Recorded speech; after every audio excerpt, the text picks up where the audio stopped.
Basic skin care रुटीनमध्ये 4 step फार important आहेत. पहिलं म्हणजे फेसवॉश. बरेच जण साबण वापरतात. साबण न वापरता एक प्रॉपर फेसवॉश वापरणं खूप गरजेचं आहे, कारण साबणाने तुमच्या स्किनचा pH डिस्टर्ब होतो. त्यामुळे आउटर बॅरियर लेअर आहे तो डिस्टर्ब होऊन ॲक्ने यायचे चान्सेस असतात, स्किन सेन्सिटिव्ह व्हायचे चान्सेस असतात, खूप ड्राय व्हायचे चान्सेस असतात, तुमचा चेहरा काळवंडला जातो. त्यामुळे प्रत्येकाने फेसवॉश वापरणं हे गरजेचं आहे. माझा आग्रहच तसा असेल. सेकंड आहे मॉइश्चरायझर. प्रत्येक त्वचेला मॉइश्चरायझेशनची गरज आहे. त्वचेमध्ये जर पाण्याचं प्रमाण, मॉइश्चरायझेशनचं प्रमाण जास्त असेल तर तुमची त्वचा ही प्लम्पी दिसते, ग्लोवी दिसते. आणि थर्ड इम्पॉर्टंट स्टेप जी आहे ती आहे सनस्क्रीन.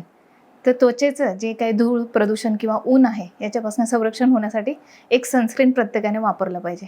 आणि चौथी जी स्टेप आहे ती प्रत्येकाच्या वेळेनुसार सिरम. जर वेळ असेल तर तुम्ही सिरम वापरू शकता तुमच्या त्वचेच्या कन्सर्ननुसार. जर फेसवॉश केल्यानंतर आधी सिरम लावून घ्यायचं, मग मॉइश्चरायझर लावायचं आणि मग सनस्क्रीन लावायचं. असा क्रम ठेवून ही सकाळची स्किन केअर झाली.